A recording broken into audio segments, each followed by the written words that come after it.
What a muslin is a test run of the garment, and what it ends up being is your laboratory. You're going to work out all of the problems that you have here before you cut into your fashion fabric. It's very important to mark accurately, and having all of the information on here correctly will make your job go much easier and faster a few steps down the road. It's important to cut right on your cut lines and keep your scissors straight up and down so that your cut is accurate. Don't start to think that because this is a test run that you can get sloppy, because then you don't have an accurate representation in your muslin as to what's going on. I prefer to mark my center fronts in a pencil, and a lot of that is just habit. I often use a waxed tracing paper, and then I'm going to mark my apex, an important mark to know about, and I'm going to carefully mark my dart, and this is on the outside of the fabric so that I can drape it in and pin it in the fit. I'm also marking my buttonholes, and that's just so later I have that for reference. I often put a grain line in as well. It is parallel to your center front. And this is all point of reference, so you know where you are later on when you're trying to fit the garment. I also almost always put some sort of date on it. I have many muslins around my workroom, and that's the reason you want to have it identified what it is and what size. So now I'm going to sew this to the rest of it, and we'll put it on the mannequin and see how it fits. When I sew my muslin, again, I try to be quite accurate. Again, if you are sewing a larger or smaller seam than you would normally, you don't have good control on what your size is, and that's the whole point of this, is so that you know your fit is correct. I use a fairly long stitch length. There's no need to have it little tiny, and in fact, I prefer to have it fairly big so that if you have to rip it out, it's easy to rip out. It's really hard to fit a muslin that is not pressed. Again, you can't get the accuracy that you need. So here's our muslin on its mannequin, but you can see that the apexes are hitting in approximately the correct position. And this is where I referred to having my dart outlined on the right side of the fabric. I can pin this and see how it's going to fall, and then decide if that's really where I like it or if I want to move the dart. The one change I probably would make is to put a bust fitting dart in.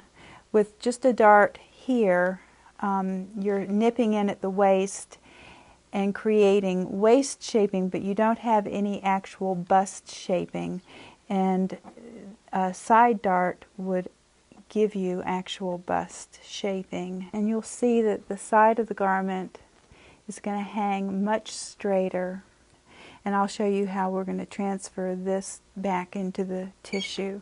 From the mannequin, this waist shaping dart was just fine. My pins are hitting just about right along the lines. But what I want to drape in and mark on my muslin and then my pattern is this side fitting dart. And I'm going to mark right along my pins. And then I can take my pins out because I have a record of it. Carefully lining up my pattern along the edges. I'm making sure my center front is matching up. We'll put a couple of pins in to stabilize. And remember that it's important to get everything lined up, because once the fabric has been on a body or a dress form, it's going to stretch and move in certain ways. And what you want to do is to get it back in the shape of your pattern. So now I'm going to transfer my markings of my dart, and you can easily see why I like to use a Sanford Sharpie, something that's dark, because it's easy to see through. And I'm just going to pick up these lines, and again, they're just a guideline. Now I'm going to draw my dart in. I know from pattern making that the dart point needs to be at the apex level. So you can see I draped it in a little bit inaccurately. So we're going to make the dart point around here. The smaller the bust, the closer to the apex the dart point is.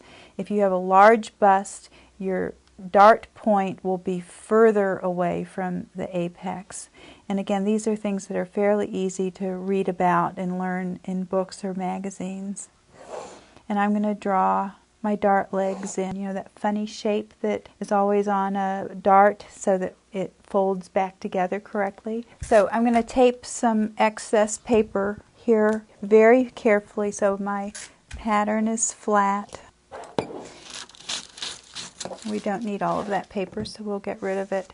And how you find the correct dart leg is you fold the dart in tissue in the same way that you would press it, and the dart is always pressed down.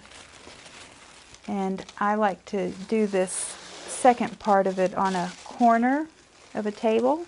So if you put the dart point on the corner of the table and then fold your dart in, and again it's always folded in the direction you would press it after it was sewn, and just put a couple of pins in to stabilize it.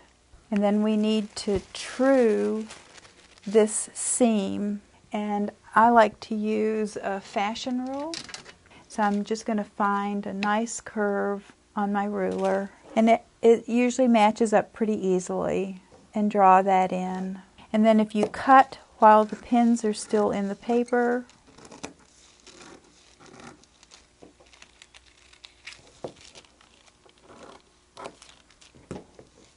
and take the pins out after you've finished cutting and open it up, you have the correct dart legs. Because we've done this, there actually is a pattern adjustment that needs to be made to lengthen it so my side seam is the same on my as my back